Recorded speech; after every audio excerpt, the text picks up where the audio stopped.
Welcome to Sheaf Street. We have 3 DJ booths at Sheaf Street.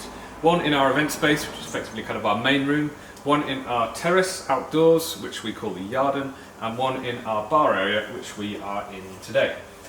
We have a fairly standard setup across all 3 of those booths. They all have Pioneer TDJ 2000 Nexus, they all have Technics 1210 Mark IIs, and they all have a Pioneer DGM 900 Nexus 2 as the main mixer as well.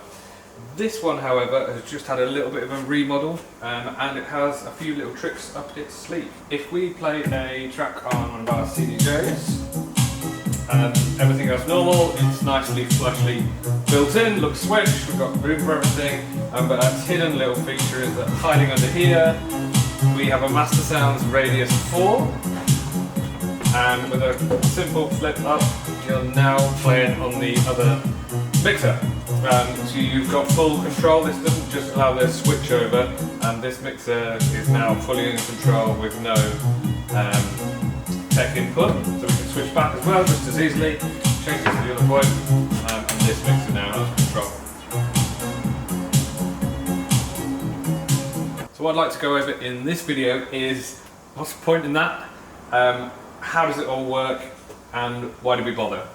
First of all, the mechanism is not a new idea. There is a club in Oslo that has that same kind of flipping mechanism that allows the two, physically for you to be able to move the two mixers together. Where we've gone one step further is that hiding in this box here is a thing that we refer to as the MB1000 that does all the mechanics to allow that seamless switch that you can even do within a song. So it all started as a little bit of a joke, really. This booth is quite different to the other ones that we have in our space. Our other main event spaces are much more of your traditional club booths. We have 4 CDJs, various different turntables, and mixers depending on the spec of whatever DJ is coming in. Those nights will be kind of heavily manned, and the tech rider of whatever particular DJ will be in place for their set. So there's a lot of switching over, and it's not a permanently built-in booth. It's quite adaptable depending if we've got live sets and such like. This booth, however, is here permanently. It operates the bar area and it runs our cafe. So it runs 7 days a week. It's operating the kind of general background music in the daytime. It then plays host to a whole variety of different DJs on kind of Fridays, Saturdays, Sundays, and during the week as well at various points. So we first came across the Master Sounds Radius 4, which is this beast, quite some time ago. A good friend of ours, Ryan Shaw, is the mastermind behind this amazing range and behind Master Sounds. And as soon as he launched that he was doing a mixer, I knew I had to get hold of one and it was going to be amazing. It is a brilliant piece of kit. The challenge though for us was, would a rotary mixer be suitable in this kind of multi-use DJ environment where very many different people are using it? Would it be fair on those that are much more familiar and would prefer the traditional kind of linear style mixers? We basically put a shout out to on Facebook to a whole load of the DJs that regularly play at the space. And the general consensus that people would cope. If they weren't Rotary fans, they would be fine with it. Some people were dead against it. But generally most people said, is there any way we can have both? That instantly sounded like a bit of a challenge. It was something that we were going to definitely have to see if we could solve. So the challenge was not necessarily can we have both mixers, and when you start your set you get to call up beforehand and decide what mixer you want. This needed to be completely hands off. The bar runs fairly autonomously, and it doesn't necessarily always have a full tech support system with it. There isn't always a sound person in, there isn't always a venue manager in. It needs to be that the guys working in the cafe can put the radio on. It needs to be that a DJ coming in to start an evening set at 6 o'clock on a Friday doesn't necessarily have to have a load of tech set up for it. So we needed to be a permanent solution that was ready to go. And an added little extra challenge was, can we actually make it switchable so the audience do not notice at all? One of the big things that was a kind of a part of the brief that we set ourselves for this was that we were deliberately using high-end kit, industry standard DGM 900 Mark II, and the lovely Master Sounds Radius 4, which have all obviously been made to ensure that they are pushing out the highest possible quality audio that they can. So a big brief was whatever solution we put through, it can't be a cobbled together kind of route around of putting all the mixers into a kind of standard 6-channel mixer and then feeding them both with split cables out to our sound system. That was not going to be an option. This needed to be a quality audio solution that had been engineered to ensure that you were not losing any kind of definitional quality in your audio at all, and the audience knew no different. That was the kind of number one concern. So I set about kind of scribbling and drawing some diagrams. I knew what I wanted it to be able to do. I wanted essentially a thing that I was referring to as this kind of a box. I wanted a box that you could put all of the outputs from the various CDJs and turntables into. It would then allow you to route those signals to the 2 different mixers, and then a flick of a switch allow you to decide which mixer was in control of outputting to the main sound system. I contacted Ryan Shaw of Master Sounds, explained that idea and that we wanted to involve his mixer in it, and he put me in contact with Andy Rigby-Jones. Andy Rigby-Jones is well known in the world of audio and mixers in particular. He previously worked for Allen and Heath, where he designed and launched the Xone range of mixers, which are also very well renowned and on a lot of people's tech riders.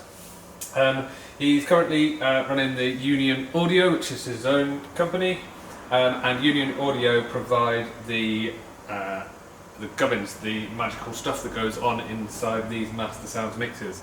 So they're a collaboration between the two of those companies. And I explained my ridiculous idea, and throughout this whole process, me kind of explaining and drawing diagrams, I've constantly been referring to this thing as this magic box that I wanted to make.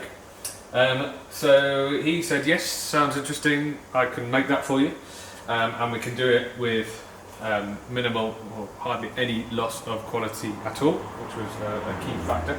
And together we developed that magic box. We gave it the nickname the MB1000, which stands for Magic Box 1000, because all of this stuff needs a number with thousands in it. And that lives under here. A very simple looking box. It's a one-up rack mounted box with a whole load of connectors on the back and a couple of indicator lights on the front. Essentially, it's just a really big switch. All it's doing is taking all of the outputs from the various different decks, it's routing them through, it's sending them to the relevant mixers, and it is then also managing the main output and the booth output and sending them to our booths and our main sound system. There is a little trigger switch that's hidden within the mechanism, so when you get to a certain point within the mixer, it triggers the switch, which feeds back to the box. The box then says, instead of all of the routing going through the Pioneer mixer, it comes through the Radius mixer. And when you rock the mechanism back over the other way, it does it in reverse. To show you that physically, I will just put this back to the Pioneer, and we will play a track on here, and so you can see the difference. If I switch it at the moment, you can't tell the difference. If I make this one deliver, so I have a filter that makes this one just so we can see when it kicks in, because the other mixer doesn't have that filter applied. So when we make the switch, they will sound different. So at the moment, the Pioneer is still in control, but when we get to a certain kind of tipping point, the other mixer is now completely in control, and that filter that was on that other one has been removed, and we've got control on here. We push this back up and bring it back down, and we're back onto the previous mixer that still has that filter applied. That's kind of how the whole thing works. But what are the advantages of that, I suppose, is worth explaining. We did it because it was a bit of a challenge, it was fun, it was a nice thing to have, but it does have some real actual kind of useful benefits apart from it being a cool little trick. As I explained, this is kind of a multi-use booth that is in operation 7 days a week and has a whole variety of different DJs playing on it. So one of the main ones is that with absolutely no tech involvement and no having to worry about that the bar staff have to do anything, that the cafe staff have to fix something for a DJ, A DJ can come in and use this system, and at the beginning of their set they can decide which mixer they want to use, and it's literally just a case of them engaging whichever one they want, starting their set, and away they go. Most cases that is how it will get used. Someone will use that particular mixer and they will stick with it for the whole night. It does also give us the ability though to have various different DJs on throughout a night or over a weekend without any tech staff involvement. So I could finish my set at 9 PM, the next DJ comes along and wants to start their set on a different mixer. It's just a case of switching over to which one they want, and the audience doesn't have any kind of big interruption. You can even go so far to do that constantly throughout the night, so you could be playing back to back and go 3 on 3 off or whatever with someone who has a vastly different mixture preference to you, and away you go, there's no issues. Another big advantage is the ability to just let various DJs have a go on the other types of kit. So it may be that you've never played on a Rotary mixer, but you're really interested in the technology and you'd just like to have a go. So that could be seasoned professionals that are used to all of this kind of stuff, could maybe early on in their set, instead of having to put a Rotary mixer on their rider and then be committed to playing on that all night. These are kind of bar sets in here where people are generally having a bit more fun and it's a bit more relaxed. So it could be that they could give it a whirl. We also run on a Thursday down here at Sheaf St an open deck session. So every Thursday these decks are open to various different DJs from all walks of life and all ages, aimed at people that don't necessarily always get to play on industry standard equipment. So throughout your set you can have a go on various different bits of kit, try a whole load of stuff without any worry that you're committed to it if it suddenly turns out that actually you do prefer the linear kind of way of doing things. It just gives you a really nice base to be able to have a play. I hope that's been useful or at least mildly interesting. If you want to find out more about what we do, I'll put some links down below to go and follow the Sheaf St website and all of our various socials. If you're local to Leeds and you want to actually play on this and come and experience the Master Sounds Radius 4 and all of the other Dick Pioneer kit that we have, open decks are on every Thursday, and I'll drop a link below to get involved in that too.